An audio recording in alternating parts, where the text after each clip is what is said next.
সুপ্রিয় শিক্ষার্থীবৃন্দ, আশা করি তোমরা সকলেই ভালো আছো।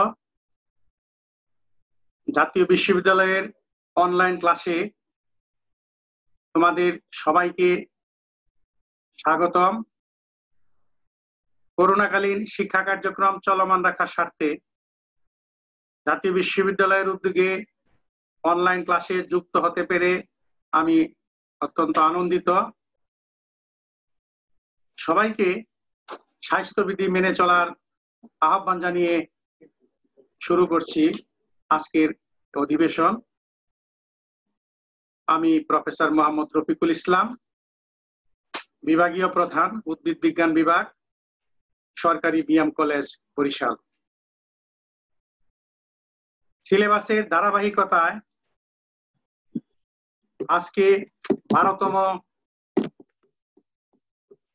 লেকচার এবং যার বিষয়বস্তু অণুজীবের বৃদ্ধি।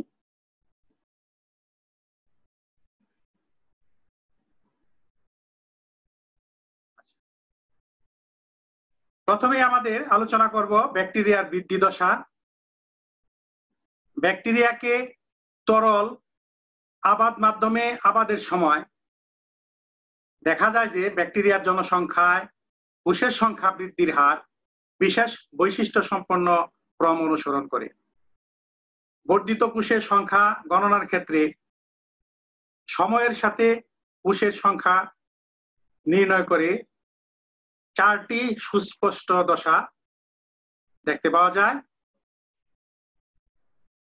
এই দশাগুলি হলো বিলম্বিত দশা বা ল্যাগ ফেজ, 2 নম্বর হলো সংখ্যা বৃদ্ধি দশা বা log phase or exponential phase, 3 নম্বর হলো স্থির দশা বা স্টেশনারি ফেজ, 4 নম্বর হলো মৃত্যু দশা বা ডেথ ফেজ। ধারাবাহিকভাবে দশাগুলো আলোচনা আনতেছি। প্রথমে আসে বিলম্বিত দশা। বিলম্বিত দশা বা ল্যাগ ফেজে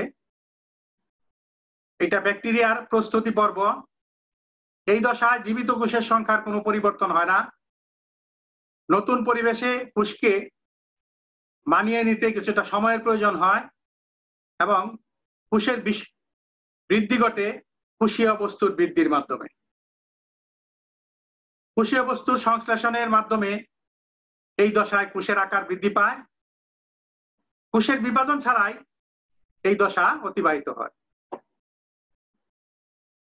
এই দশার সময়কাল নির্ভর করে বিভিন্ন প্রভাবকের উপর, যেমন ইনোকুলামের বয়স, মাধ্যমের উপাদান, পরিবেশীয় উপাদান যেমন পিএইচ, তাপমাত্রা ইত্যাদি। অর্থাৎ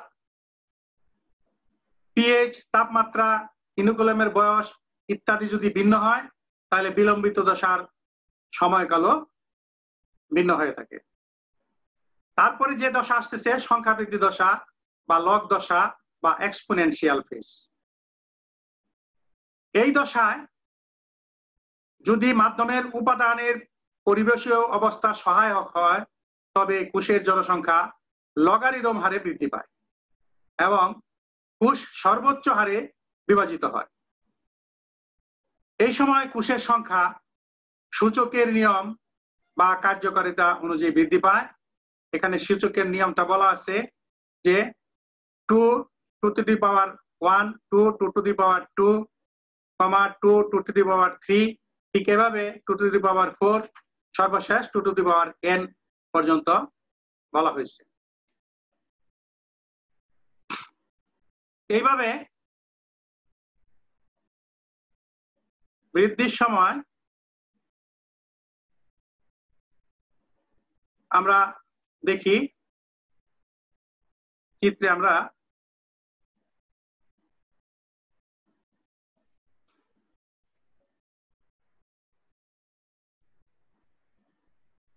এটা ব্যাকটেরিয়ার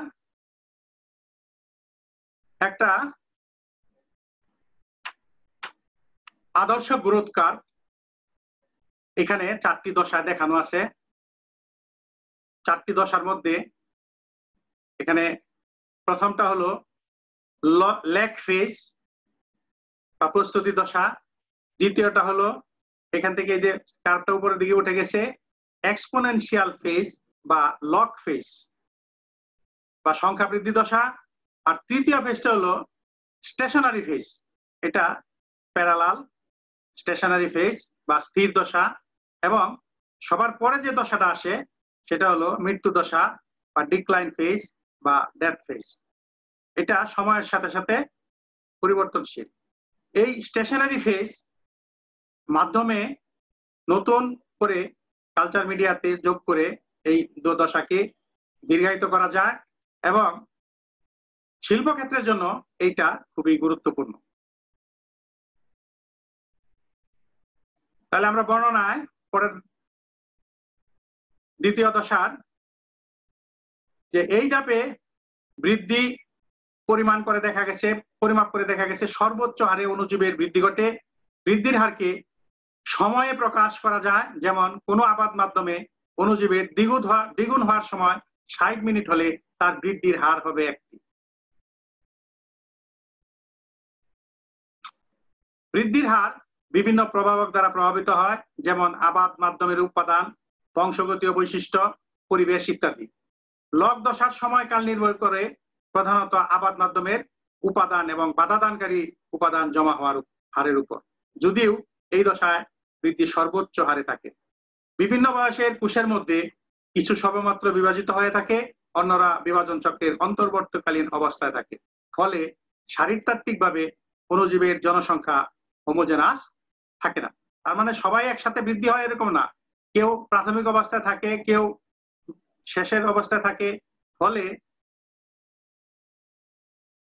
জনসংখ্যা বৃদ্ধি হোমোজেনাস থাকে না।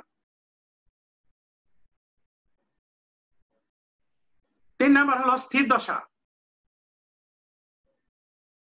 লগ দশার পরবর্তী আসে স্থির দশা। এই দশায় সজীব কোষের সংখ্যা স্থির থাকে। অণুজীবের জন্ম এবং মৃত্যুর হার সমান হওয়ায় এই দশায় অণুজীবের সংখ্যা স্থির থাকে, অর্থাৎ সংখ্যা বৃদ্ধি করে যতটা বৃদ্ধি পায়, মৃত্যুবরণ করে ততটা কমে যায়। তার মানে মৃত্যুর সংখ্যা এবং সংখ্যা বৃদ্ধির সংখ্যা এখানে সমান হয়ে যাওয়ায় এই স্থির দশায় কার্ভে দেখা যায় যেটা প্যারালাল ভাবে অবস্থান করে। সত্যিকার অর্থে আমরা বলতে পারি তখনই বৃদ্ধি স্থির দশায় পৌঁছায় যখন সজীব কোষের সংখ্যা আর বৃদ্ধি পায় না। আবাদ পাত্রে নতুন মাধ্যম যোগ করে এই দশাকে দীর্ঘায়িত করা যায়। শিল্পক্ষেত্রের জন্য এই দশা খুবই গুরুত্বপূর্ণ, কারণ এই দশা যদি দীর্ঘায়িত করা যায় তাহলে শিল্পের প্রোডাকশন চলতে থাকে, আর এই দশা যদি সময় কমে যায় তাহলে ডিক্লাইন দশায় চলে যায়, অণুজীব মারা যায়, যেতে থাকে, তখন উৎপাদ প্রোডাকশন কমে যায়, তখন আবার নতুন বেচ নতুন করে শুরু করার প্রয়োজন দেখা দেয়। তাহলে আমরা আবার পরবর্তী দশায় যেতে পারি, সেটা হলো মৃত্যু দশা বা ডিক্লাইন ফেজ। মৃত্যু দশা হলো এই দশায় সজীব কোষের সংখ্যা সূচক ব্যাখ্যামূলক হারে হ্রাস ঘটে। আবাদ মাধ্যমে পুষ্টির ঘাটতি এবং পুষ্টি নিঃসৃত বিষাক্ত বর্জ্য ব্যাকটেরিয়ার মৃত্যু ঘটায়। এই দশায় ব্যাকটেরিয়ার মৃত্যুর হার বৃদ্ধির হারের তুলনায় বেশি থাকে বিধায় গ্রোথ কার্ভ নিম্নমুখী হয়। যখন কোষের মৃত্যু ঘটে অথবা সংখ্যা বৃদ্ধির ক্ষমতা হারিয়ে ফেলে তখন সেই কোষকে অযোগ্য ধরা হয়। ব্যাকটেরিয়ার ক্ষেত্রে এই দশা সুস্পষ্ট দেখা যায়। যদি কোষের বিগলন ঘটে তবে এই দশা আরো ত্বরান্বিত হয়। স্পোর উৎপাদনকারী ব্যাকটেরিয়ার ক্ষেত্রে এই দশা সুস্পষ্টভাবে দেখা যায় না। তার কারণ হলো স্পোর উৎপাদনকারী ব্যাকটেরিয়া তারা স্পোর উৎপাদনের মাধ্যমে টিকে থাকে, তারা মারা যায় না, ফলে সংখ্যা কমে না, ফলে এটা সুস্পষ্টভাবে এই ক্ষেত্রে দেখা যায় না। কিন্তু যে সমস্ত ব্যাকটেরিয়ার ক্ষেত্রে বিগলন ঘটায়, কোষের সেলের লাইসিস ঘটায়, সে সমস্ত ক্ষেত্রে ব্যাকটেরিয়ার ক্ষেত্রে এই দশা খুব দ্রুত ডিক্লাইন হয় বা দ্রুত মনোজীবের কোষের দ্রুত মৃত্যু ঘটে। তা আমরা এই ব্যাকটেরিয়ার যে গ্রোথ কার্ভ, এই গ্রোথ কার্ভের 4টি দশা আমরা আলোচনা করলাম, এটা পরীক্ষায় প্রায় আসে যে ব্যাকটেরিয়া গ্রোথ কার্ভ বা অণুজীবের গ্রোথ কার্ভ বর্ণনা করা। মোটামুটি অণুজীবের গ্রোথ কার্ভ বলতে এখানে উদাহরণ হিসাবে ব্যাকটেরিয়ার গ্রোথ কার্ভ দেখানো হয়েছে। দুইটা মডেল মোটামুটি একই ধরনের হয়ে থাকে। এবার আমরা বংশধরের সময় বা জেনারেশন টাইম নিয়ে আলোচনা করব। জেনারেশন টাইম কি? জেনারেশন টাইম হলো ব্যাকটেরিয়ার সংখ্যা বৃদ্ধির খুব সাধারণ পদ্ধতি হলো দ্বিবিভাজন পদ্ধতি। ব্যাকটেরিয়া এই দ্বিবিভাজনের মাধ্যমেই বংশধরের সময় নির্ণয় কার্যকরী হয়। অন্য ক্ষেত্রে এটা কিন্তু কার্যকরী হয় না। কোনো একটি কোষ দ্বিবিভাজিত হওয়ার জন্য বা ব্যাকটেরিয়ার জনসংখ্যা দ্বিগুণ হওয়ার জন্য যে সময়ের প্রয়োজন হয় তাকে বংশধরের সময় বা জেনারেশন টাইম বলা হয়। এটা বিভিন্ন অণুজীবের ক্ষেত্রে ভিন্ন ভিন্ন হয়ে থাকে, আবার পারিপার্শ্বিক কারণেও ভিন্ন ভিন্ন হয়ে থাকে। পারিপার্শ্বিক কারণ বলতে এখানে বলা আছে যে তাপমাত্রার কম বেশির কারণে একই অণুজীবের ক্ষেত্রে বংশধরের সময় ভিন্ন ভিন্ন হয়।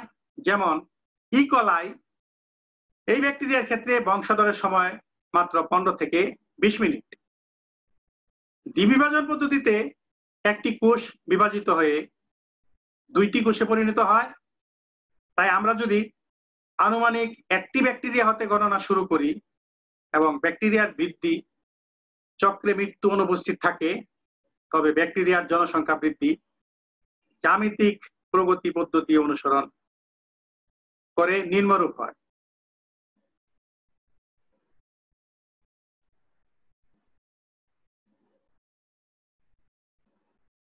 এখানে দেখানো আছে যে 1 থেকে 2, 2 থেকে 2 পাওয়ার 2 মানে 4, তারপর 2 এর উপর 3 পাওয়ার তার মানে 8, 8 এর আবার দ্বিগুণ 16, 16 আবার দ্বিগুণ 32, এই হারে জনসংখ্যা বৃদ্ধি চলতে থাকে। এই ক্ষেত্রে n সমান সমান সর্বশেষ বলা হয়েছে টুয়াইস n, মানে যতটি বংশধরের সংখ্যা সেই পর্যন্ত চলতে থাকে। এই ক্ষেত্রে n সমান সমান বংশধরের সংখ্যা ধরে নেওয়া হয় প্রতিটি কার্যকরী বংশধরে ব্যাকটেরিয়ার জনসংখ্যায় কোনো কোষের মৃত্যু ঘটে না এবং জনসংখ্যা দ্বিগুণ হয়। তাই যদি হয় তাহলে নির্দিষ্ট সময় পরে মোট জনসংখ্যাকে n হিসাবে প্রকাশ করা যায়। তাহলে মোট জনসংখ্যা যদি n হয় তাহলে n সমান সমান 1 into 2 to the power n, এটা আমরা বলতে পারি। মানে মোট জনসংখ্যা সমান সমান যদি 1 এবং তারপরে প্রত্যেকবার 2 এর উপরে পাওয়ার দিয়ে n পর্যন্ত যাইতে পারে। কিন্তু বাস্তবে ইনোকুলেশনের সময় অর্থাৎ শূন্য সময়ে ব্যাকটেরিয়ার সংখ্যা n0 সমান সমান 1 থাকে না। মানে শুরুটা আমরা একটা দিয়ে শুরু করছি এরকম না, শুরুতে আমরা দেখা যায় যে কয়েক হাজার বা তারও বেশি ব্যাকটেরিয়া থাকে। তাহলে এই যদি হয় তাহলে সমীকরণ কি দাঁড়ায় দেখো,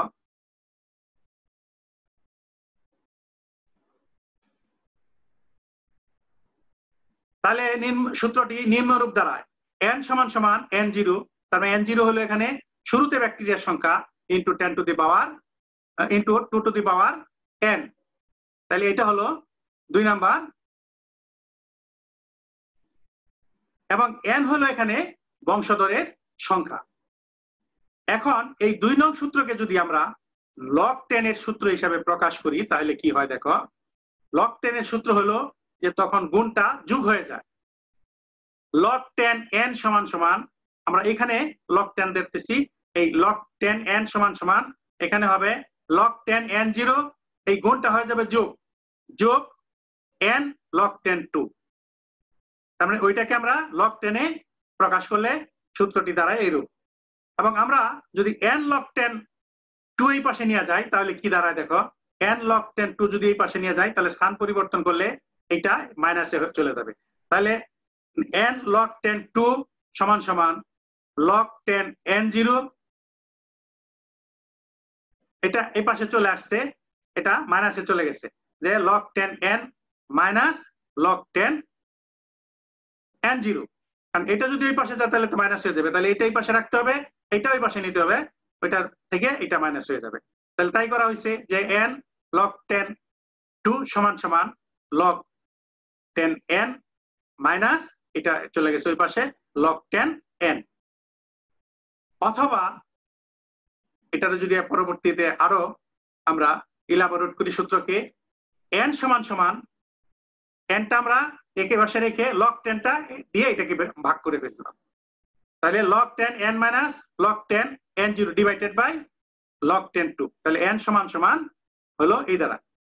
তাহলে সমীকরণ 3-এ log 10 2 এর মান আমরা বসাইতে পারি। log 10 2 এর মান আমরা কোথায় পাবো? log 10 2 এর মান আমরা পাবো লগ টেবিল থেকে।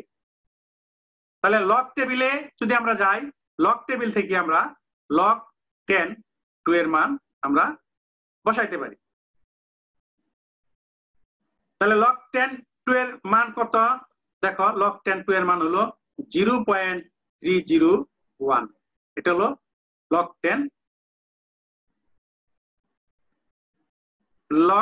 10 2 এর মান। তাহলে এত n সমান সমান হলো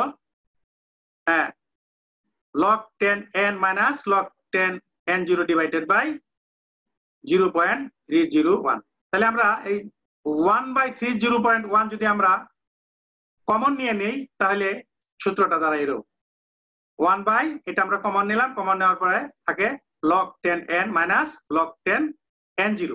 এখন আমরা এখানে 1 কে যদি 0.301 দ্বারা ভাগ করি তাহলে আসে হলো 3.3। তাহলে আমরা লিখতে পারি তার থেকে যে n সমান সমান 3.3 first bracket log 10 n minus log 10 n0। তাহলে এই সূত্র থেকে আমরা কিভাবে আসছি বুঝতে পারছো? যদি তোমাদের কোনো একটা সমস্যা হয় তাহলে তোমরা নোট করে রাখো, আমাকে পরে বললে আমি এটা ক্লিয়ার করে দিব। আর তারপরে দেখো প্রাথমিক জনসংখ্যা এবং বৃদ্ধির পর জনসংখ্যা জানতে পারলে উক্ত সমীকরণের সাহায্যে আমরা বংশধর সংখ্যা নির্ণয় করতে পারি। নির্দিষ্ট সময় টি অন্তর কি ঘটে, অর্থাৎ বংশধরের সংখ্যা n জানা থাকলে বংশধরের সময় সহজেই নির্ণয় করা সম্ভব। এই ক্ষেত্রে জি সমান সমান জেনারেশন টাইম, এখানে জি হলো জেনারেশন টাইম সমান সমান t/n। আমরা সূত্র 4 থেকে আমরা n এর মান জানি, আমরা n এর মান আমরা ওখানে বের করছি যে n সমান সমান 3.3 first bracket log 10 n minus log 10 n0। তাহলে আমরা n এর মান বসায় দেই, তাহলে এখানে যদি আমরা n এর মান বসায় দেই তাহলে আমরা পাই যে অতএব g সমান সমান t/এত। সকল অণুজীবের বংশধরের সময় যেমন একরকম নয়, তেমন একই অণুজীবের সকল অবস্থায় বংশধরের সময় একরকম হয় না। এটি সম্পূর্ণরূপে আবাদ মাধ্যমে উপস্থিত পুষ্টি এবং আবাদ মাধ্যমের ভৌত অবস্থার উপর নির্ভরশীল। তাহলে আমরা মোটামুটি জেনারেশন টাইম আমরা এই জি সমান সমান t/3.3 first bracket log 10 n minus log 10 n0 এই সূত্রের সাহায্যে আমরা সহজেই নির্ণয় করতে পারি। অর্থাৎ আমরা যদি জানতে পারি যে আমরা প্রাথমিক কতগুলো ব্যাকটেরিয়া সংখ্যা বৃদ্ধির শুরুতে ছিল এবং শেষে সংখ্যা কি পরিমাণ ছিল, এবং অথবা তাদের যদি জেনারেশন টাইম আমাদের টি জানা থাকে তাহলে আমরা খুব সহজেই জেনারেশন টাইমের জি এর মান আমরা এই সূত্রের সাহায্যে নির্ণয় করতে পারি। তোমাদের এখানে কোনো সমস্যা থাকলে টুকে রাখো, আমি শেষে তোমাদের সাথে এ নিয়ে আলোচনা করব। এবার আসো বৃদ্ধির হার। বৃদ্ধির হার প্রতি ঘন্টায় যে সংখ্যক বংশধর সম্পন্ন হয় তাকে বৃদ্ধির হার বলা হয়। অণুজীবের সূচকের নিয়ম অনুসারে বৃদ্ধির সময় বৃদ্ধির হারকে আর দ্বারা সূচিত করলে আর হয় বংশধরের সময় জি এর বিপরীত। আবাদ মাধ্যমে সাবস্ট্রেটের ঘনত্ব ব্যাকটেরিয়ার জন্মানোর উপযোগী থাকলেই বৃদ্ধির হার ঠিক থাকে, তা না হলে বৃদ্ধির হার ঠিক থাকে না। তাহলে আমরা সমীকরণের মাধ্যমে বৃদ্ধির হার নির্ণয় করতে পারি। আমরা বলছি যে এখানে আর সমান সমান 1/g। আমরা জানি g সমান সমান t/n। আমরা তাহলে এখানে আর সমান সমান আমরা জি এর মান বসিয়ে দেই। জি যেহেতু t/n, অতএব এখানে টি এর মান বসিয়ে দিলাম, জি এর মান বসিয়ে দিলাম, t/n আমরা এখানে সরাসরি লিখে ফেললাম। এইবার যদি আমরা এটাকে বিস্তারিত বা অঙ্কের নিয়মে আমরা এটাকে অগ্রসর হই, তাহলে আমরা লিখতে পারি আর সমান সমান 1 ইন্টু, এটা উল্টে যাবে, n উপরে চলে যাবে, t নিচে চলে আসবে, 1 ইন্টু n/t।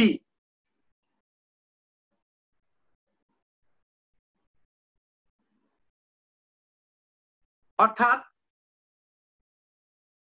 n/t। তাহলে n এর মান যদি আমরা জানি, ওই আগের সমীকরণে আমরা n এর মান করে আসছিলাম, যে n এর মান সেখানে আমরা যদি বসাই, তাহলে n সমান সমান ছিল 3.3 first bracket log 10n minus log 10n0। তাহলে আমরা n এর মান বসিয়ে ফেললাম, কারণ যেহেতু এখানে বলা হয়েছে যেহেতু n সমান সমান এত। তাহলে আমরা r সমান সমান পাই যে 3.3 ফার্স্ট ব্র্যাকেট log 10 মাইনাস log 10n0 divided by t। এই সূত্রের সাহায্যে আমরা সহজেই বৃদ্ধির হার নির্ণয় করতে পারি। তাহলে আমরা আজকে বংশধরের সময় বা জেনারেশন টাইম নির্ণয় আলোচনা করলাম, বৃদ্ধির হার নির্ণয় আলোচনা করলাম। এরপরে আমরা আমাদের আলোচনায় আসবে অণুজীবের পুষ্টি। অণুজীবের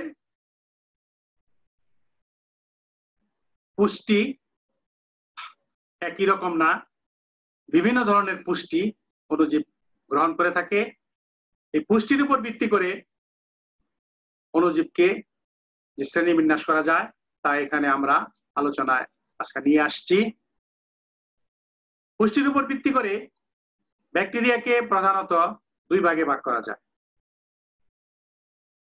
যথা পরভোজী বা হেটারোট্রফিক ব্যাকটেরিয়া,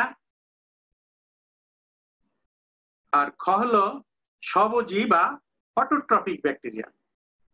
প্রধানত দুই ভাগে হলেও এদেরকে আবার বিভিন্ন ভাগে ভাগ করা যায়। পরভোজী ব্যাকটেরিয়া বা হেটারোট্রফিক ব্যাকটেরিয়া হলো যে সকল ব্যাকটেরিয়া নিজের খাদ্য নিজে প্রস্তুত করতে পারে না, যে কোনো বহিরাগত উৎস থেকে খাদ্য গ্রহণ করে থাকে, তাদেরকে পরভোজী বা হেটারোট্রফিক ব্যাকটেরিয়া বলা হয়। পরভোজী বা হেটারোট্রফিক ব্যাকটেরিয়া আবার তিন প্রকার, যথা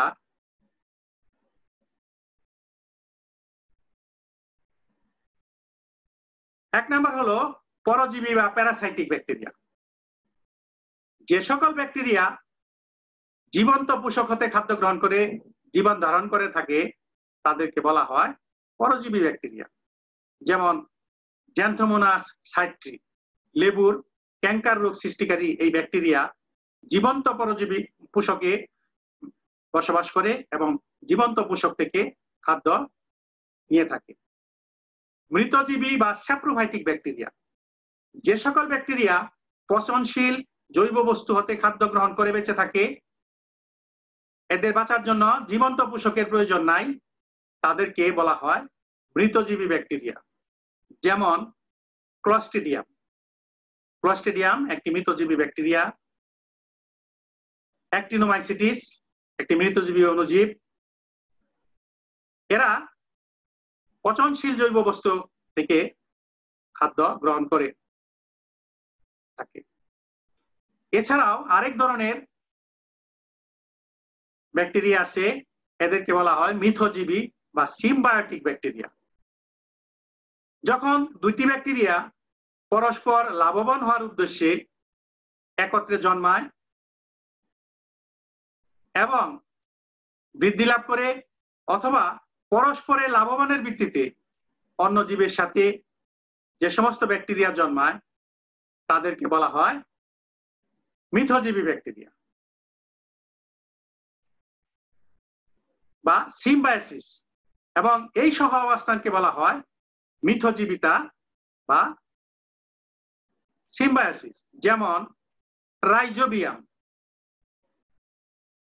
রাইজোবিয়াম শিম জাতীয় উদ্ভিদের মূলে নডিউল সৃষ্টি করে বসবাস করে এবং সেখানে গুটি উৎপন্ন করে। এই রাইজোবিয়াম ব্যাকটেরিয়া মূলের নডিউলে বসবাসের বিনিময়ে বায়ু থেকে নাইট্রোজেন সংবন্ধন করে শিম জাতীয় উদ্ভিদেরকে সরবরাহ করে থাকে, বিনিময়ে সে আশ্রয় পেয়ে থাকে। এই ধরনের যে সঙ্গ এদেরকে বলা হয় মিথজীবী বা সিম্বায়োটিক ব্যাকটেরিয়া।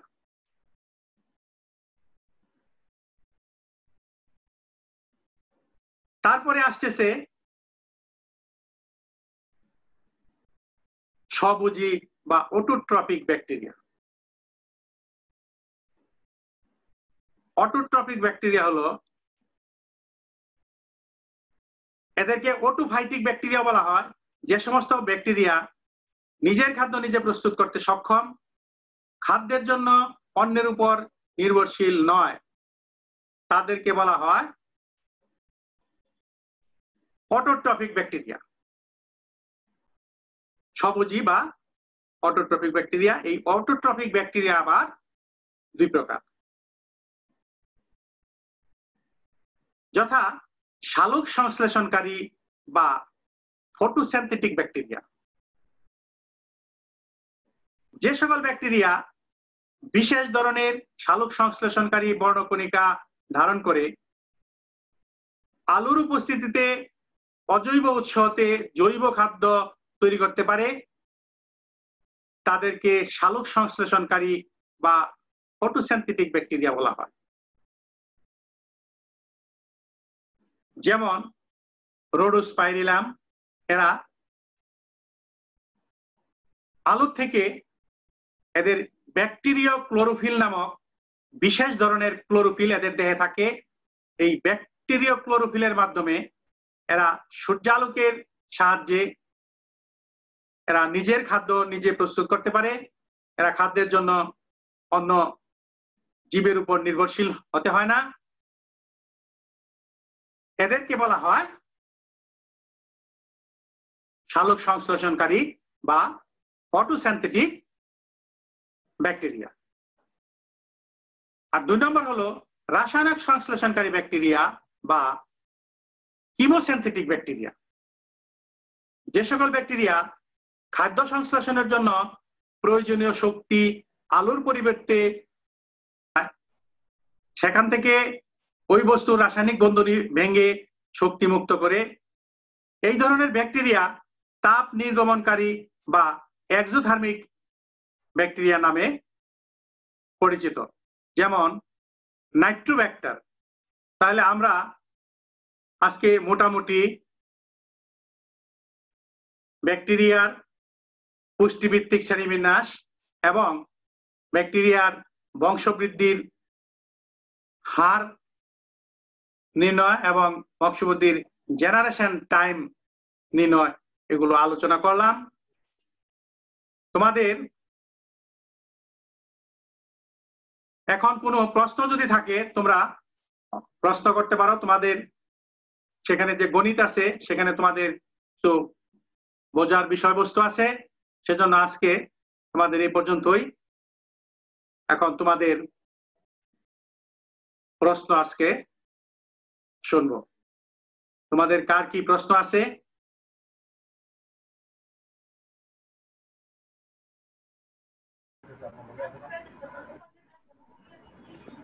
আর সমান হ্যাঁ বলো।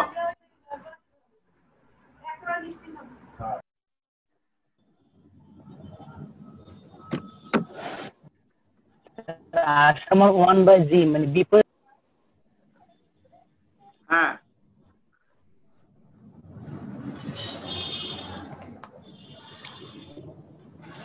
বলো, ক্লিয়ার করে বলো। আর সমান 1/g। আর সমান 1/g এটা কিভাবে আসছে? বইতে তো নাই স্যার। বইতে অবশ্যই আছে, না থাকবে না কেন? বই থেকে তো আর সমান সমান 1/g। 1/g কিভাবে? স্যার এইটা একটু প্রশ্ন ছিল স্যার। আচ্ছা আচ্ছা আচ্ছা, আর কোনো কোশ্চেন?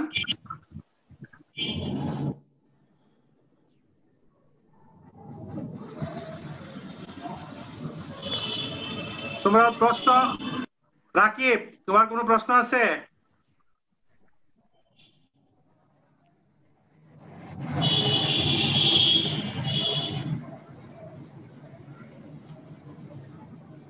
হ্যাঁ মিষ্টি, কোনো প্রশ্ন আছে তোমার?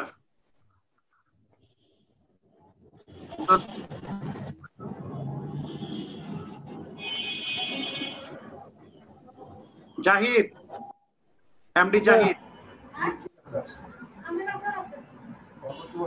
কোনো প্রশ্ন? না স্যার। আচ্ছা মাইনুল,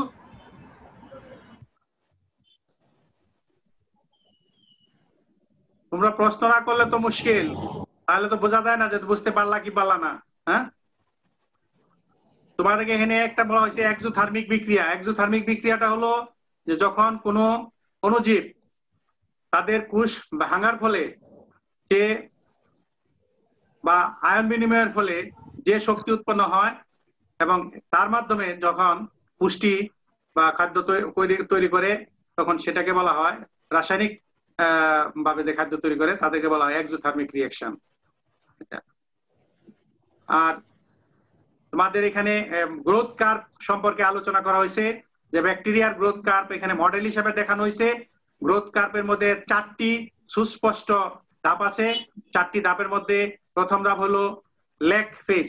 তোমরা মনে রাখার একটা ভালো বুদ্ধি আছে, মানে প্রথম এ শব্দ প্রথম, তাহলে ল্যাগ হলো আগে। অনেক সময় পরীক্ষার খাতায় দেখি লগ আগে লেখে, ল্যাগ পরে লেখে, কিন্তু মনে রাখবা এ শব্দ হলো আগে, অতএব ল্যাগ হলো আগে, LAG ল্যাগ।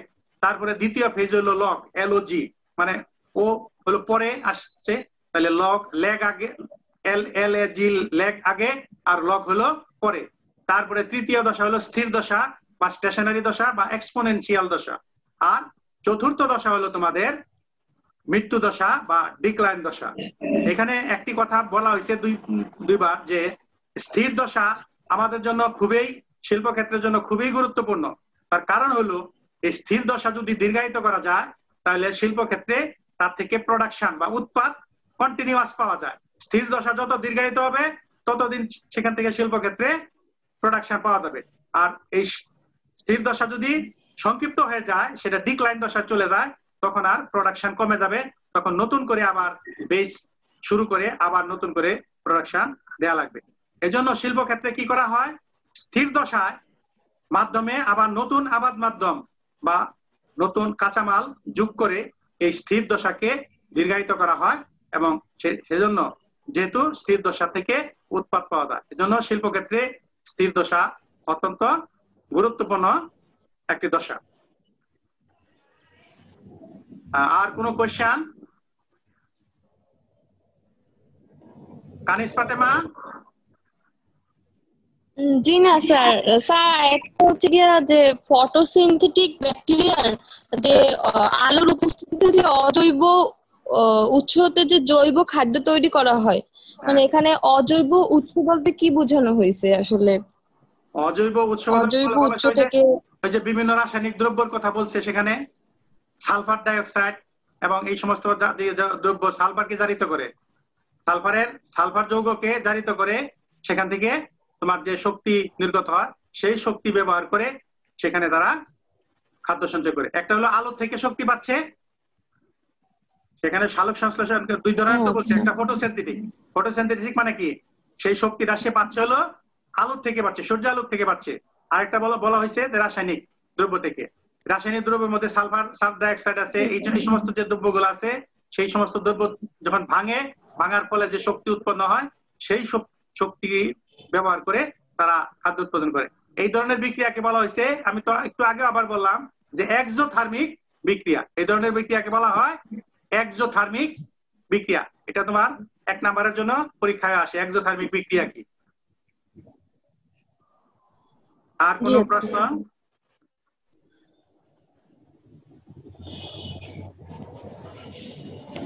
হ্যাঁ, অস্মিতা দেবনাথ, কোন কোশ্চেন?